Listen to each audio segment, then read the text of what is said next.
Hello and welcome to a brand new edition of Smart Money. Since it's the beginning of the new financial year, we've decided to address a lot of the queries that we get from young earners, young investors on how to make smart financial decisions. And we've put together all of those queries. And today we're going to talk about that. Our expert today is Mrin Agarwal, who's a financial educator. She's a director at Finsafe India. And she deals with a lot of retail investors on a daily basis. Mrin, thanks a lot for joining in. And you know, we've got so many queries. We've decided to address all of that with you. So without wasting any time, let's first start with the tax regime, right? In the budget of 2023, the new tax regime has been made a default one. Now, all of us are struggling to understand whether I choose the new one, I choose the old one. How does one evaluate which one is better? So good afternoon, Sonia, and thank you for having me on the Smart Money Show. Yes, this is something that everybody is grappling with today, whether to go for the new regime or the old regime. So first things first, the new regime is actually very simple because it only allows for a couple of deductions.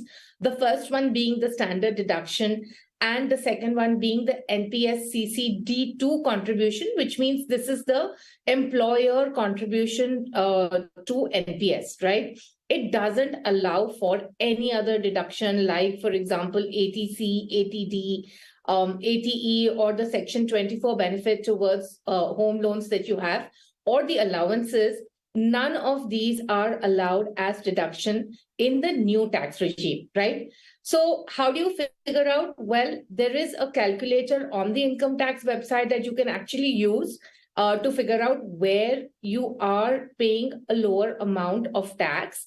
And as such, what I have seen is that in the cases where the deductions are above 3 lakhs and the incomes are also higher, I think the old regime is working out better. But essentially, you can find this out for yourself by using the calculator that's freely available on the income tax website. So, you know, just to make it a bit more simpler for our viewers, if you're someone who perhaps is paying house rent, has taken a home loan and you're paying EMI, so it's better to stick with the old tax regime, right? Or is it a possibility that I can perhaps switch between regimes as well? Well, you can. And, you know, while the new tax regime has been taken as the default regime in case of most employers, you have the ability to file your returns under the old tax regime. So as a salaried individual, you can switch between the regimes whenever you want to. So even if you declare new tax regime to your employer, you can still go ahead and file it in the old tax regime if you find that during the year you've made all of these contributions and the old regime is working out better. But remember, this is only for the salaried. For people who are in business income, they have the ability to switch only once, and then they have to stay with that.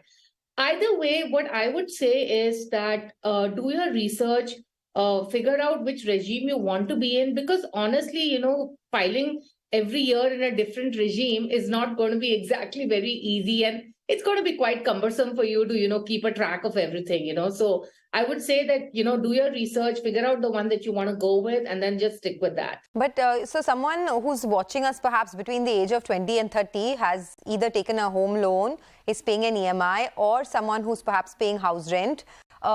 Is it better to stick with the old regime because you get deductions there?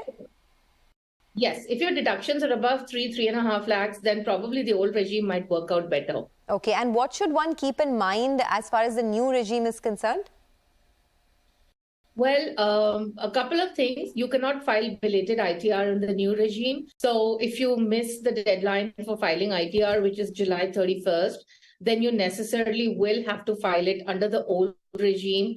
The second thing is, of course, while the new regime gives you more cash at hand, you know, you still do need to make all of those investments for your financial goals.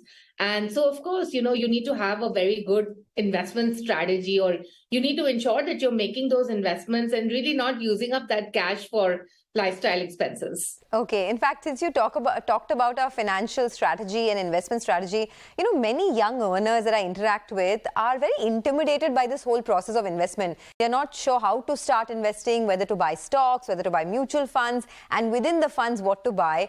So tell us, for all the people who've just started working, who've just accumulated some money, what's the best way to start investing? This is the most common question that I get. What's the best investment? And honestly, before you go towards that best investment, it's always important to be prepared for uncertainties. So if you don't have an emergency cash, then I think first you need to look at building that. That is typically 3 to 6 months of your expenses kept in fixed deposits. And of course, you need health covers because you could have a medical emergency anytime. And the best way to get it for the salaried is, of course, from your employer, because the employer cover comes at cheaper costs with lower waiting periods and lower exclusions as well. So, these are the first two things you need to do to prepare yourself against uncertainties.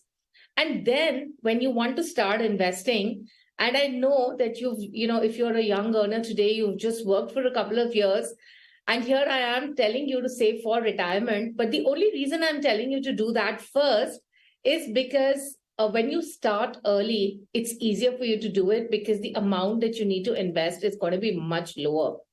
Most organizations offer a scheme called the National Pension Scheme.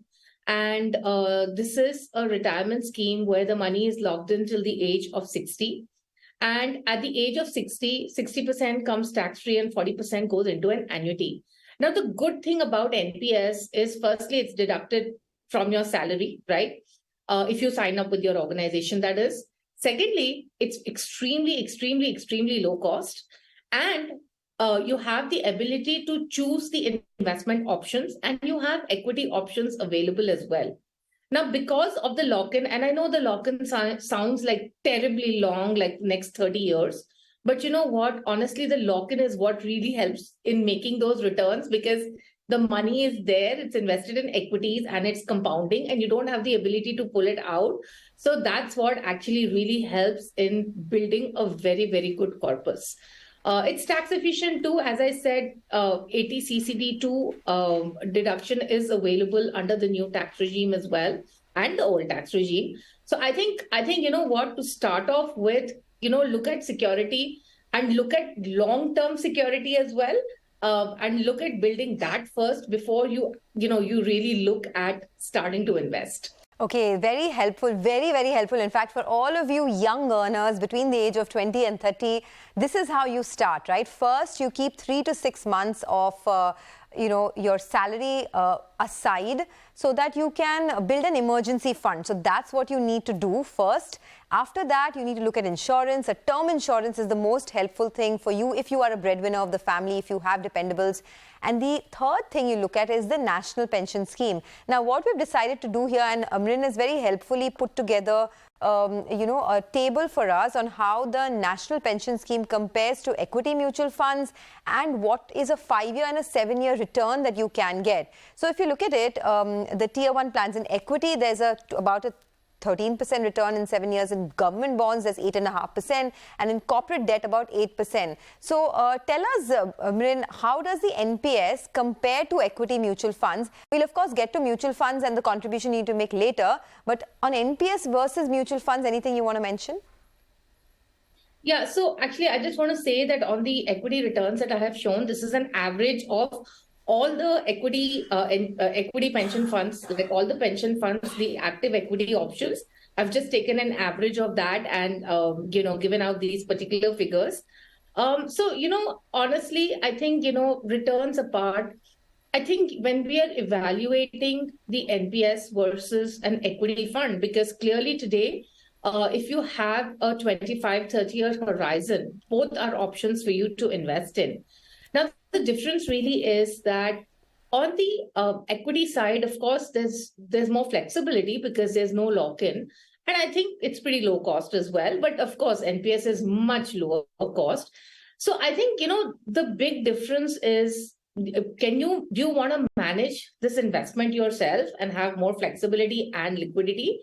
Or, if you find it very difficult to figure out which equity fund do I want to get into, you have this product that's available. And of course, the other point that one has to think about also is that it's going to give you a fixed return after retirement as well, right? So I think it's really a difference of where you are more comfortable. Are you more comfortable figuring out things yourself and having more flexibility? Or if you feel that it's okay, let me just log this in because it will get taken care of and I'll get a pension and it's tax efficient anyway. So again, it really boils down to your comfort factor. Okay, and that's also a really helpful table, right? We just get that up on the screen. The difference between investing in a national pension scheme and investing in mutual funds, both large and mid-cap. Here you have it, very helpful. For 10 years, if you invest in the national pension scheme, on an average, you can get about a 12-13% return. In equity mutual funds, of course, if you higher risk is higher return. So in the mid-cap space, there's higher risk, and you can make about 17%. These are just on an average. It may not hold true in the next 10 years.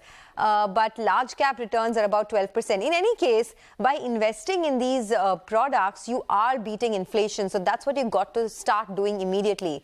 Let's talk a little bit about within the equity mutual fund space, right, Mrin? There are so many different categories of funds. Which ones are you recommending and why? So actually the returns that I have actually mentioned over there, these are past returns. And as you mentioned that, these may not play out in the future. So certainly, when you are looking at investing, don't go by these returns. I mean, this was just to give you an idea of what's happened in the past. And as we all know, the disclaimer that past returns are not indicative of the future returns. So do keep that in mind. Now, within the equity space, there are, of course, so many different categories of funds that are available.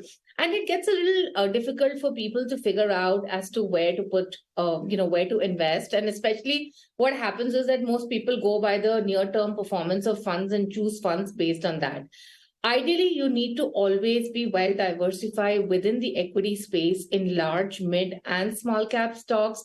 And a good way to do this would be through a combination of a couple of categories, like, for example, index funds. So you can have a Nifty 50 index fund, which will give you exposure to large cap stocks.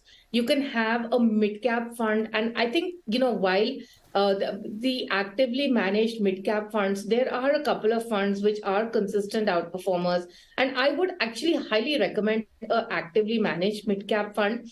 At the same time, I will also manage an actively managed flexi cap fund as well, because in the flexi cap, you're getting exposure to large, mid, small cap. And of course, there are a few funds which also give you international stock exposure within the flexi cap funds. So I would say a combination of the index fund, the actively managed flexi cap fund, and the actively managed mid cap is all that you actually need in the portfolio. Now, there are many other categories available, for example, sector funds, thematic funds. There are many other categories that are available. I don't recommend these funds because they tend to be too concentrated, and these themes may or may not play out. Plus, the high conviction bets of all of these would anyway be present in the flexi cap fund. So you don't need to take concentrated bets.